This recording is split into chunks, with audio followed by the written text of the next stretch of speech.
Oh, hi guys. I'm making this review of the Android KitKat 4.4 purely because I've been looking for some reviews about this particular model and I couldn't see any.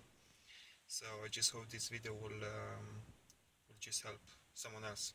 Right, first I need to start um, with the installation. I had a few issues with my area with the radio. Um, with the radio, it just didn't have very good signal, so it turned out that this radio don't have a booster, so I just had to buy one of aerial boosters off eBay. I only paid like £3.50 or so, um, and since then works perfectly. The only problem I had it's very particular where you place the booster, so it had to be placed on top of the radio rather than on the side or under. So anyway, that was sorted. And another one, it was because obviously being a SEAT, which is a VW group, I had to run a live switched on from the fuse box, and once I supplied that, it just worked out fine. So anyway, let's go through some features. So that's the dash panel. It's got two menus. One is for driving, just sweeps. It's very responsive, really easy to use. So it's exactly running like an Android phone.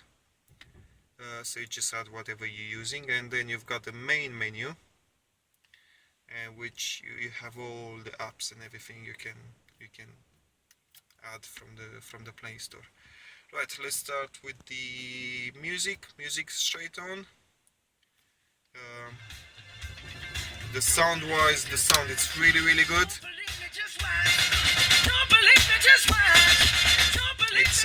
It's actually really good sound. I'm really pleased with it. And then is the radio. The radio is straight on.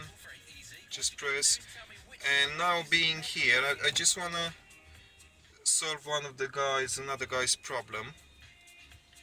He said he couldn't figure out how to leave the radio on if you wanna go on the home screen. Well, basically, if you press the return button, it's going to switch it off. If you go back on the radio, and then you press home, that's how it's going to be. It's going to stay home. So that's the home screen. Just you can change everything. So you can change the radio station from here if you like. Easy as that. Bluetooth was okay. The only thing I would say, people are complaining when I phone them up. It's a quite noisy background. This particular model doesn't have a DVD, which I'm not really keen on having a DVD in a car because it's a car, so I don't actually supposed to watch DVDs. But you can always just add the videos via the GPS memory, or you can just stick it on a USB, which it's here, and you can also use this if you like for a free 3G service if you wanna have like always internet in the car. Right, let's go to sat-navs, because the same, I haven't seen any sat-nav reviews. The best one I used, and I used it quite a few times to go to London and stuff like that, it's the offline maps. Just agree. And yeah, it's really easy to use.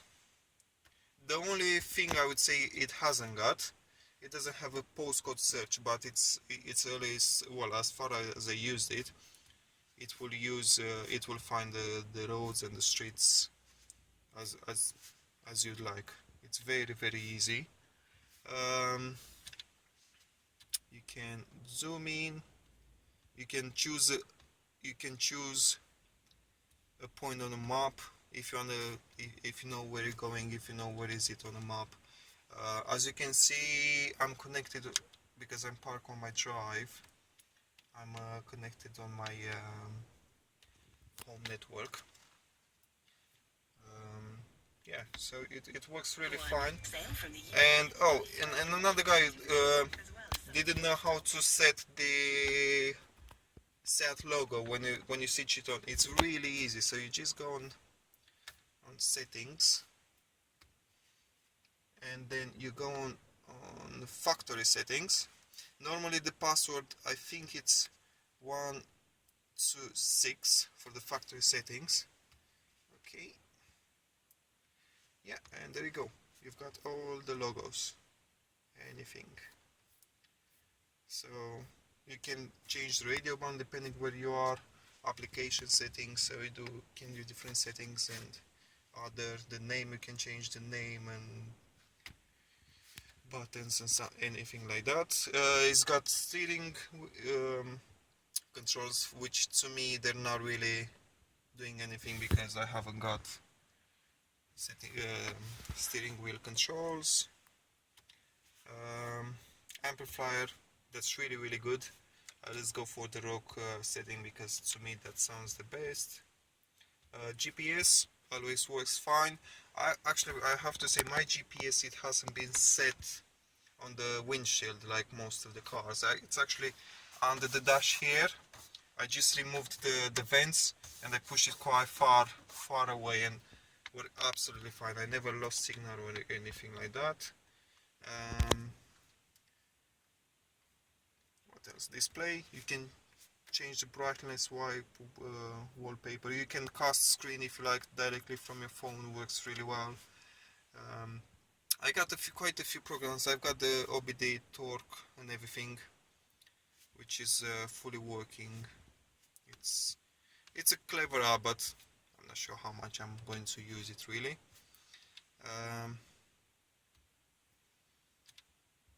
Okay, what else? I've got quite a few navigation systems because I've got the TomTom Go, which is obviously the TomTom, but they only give you 53 miles per month, so that's why I don't actually use it. I use the offline maps.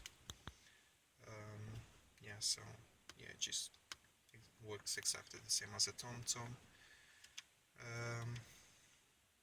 Close. Yeah, as I said, it's very responsive, so if you have any questions, just let me know. Thank you.